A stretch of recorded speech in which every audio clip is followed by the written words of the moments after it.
She's the matriarch of the Bush family, but she is in some ways the matriarch of the Republican Party. She is only the second woman ever to be both the wife and the mother of presidents. She's the first woman in American history to see both her husband and her son move into the White House.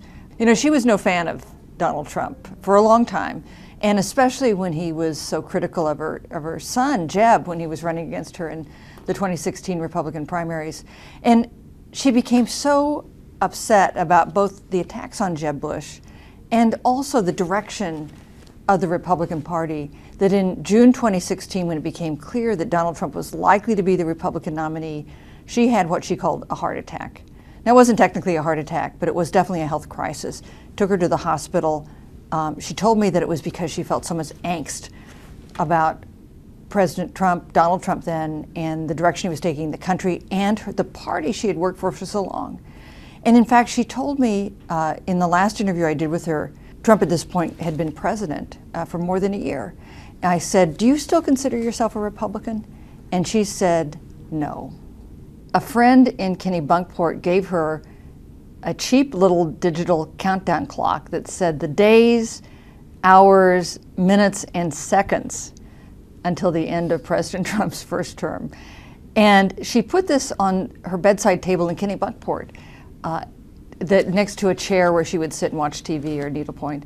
And when they moved back to Houston after the summer in that October, she took the clock with her and she put it on her bedside table in Houston.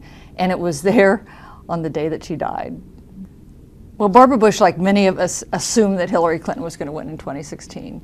And she had drafted this letter to Bill Clinton welcoming him to the First Ladies Club, kind of a funny letter. You know, they had become kind of friends. Bill Clinton and George H.W. Bush had become pretty close in the years after both of them had left the White House, although they'd been great rivals, of course, in 1992. So she wrote him this funny letter, and she was ready to send it, and then Election Day came, and that letter did not get sent because Hillary Clinton did not win. Mm-hmm. She knew her health was failing. She did not worry, I think, about dying. I think she worried about dying before her husband did. And there came a time, though, that her health was, when it just wasn't possible for her to hold on anymore. She went into hospice care.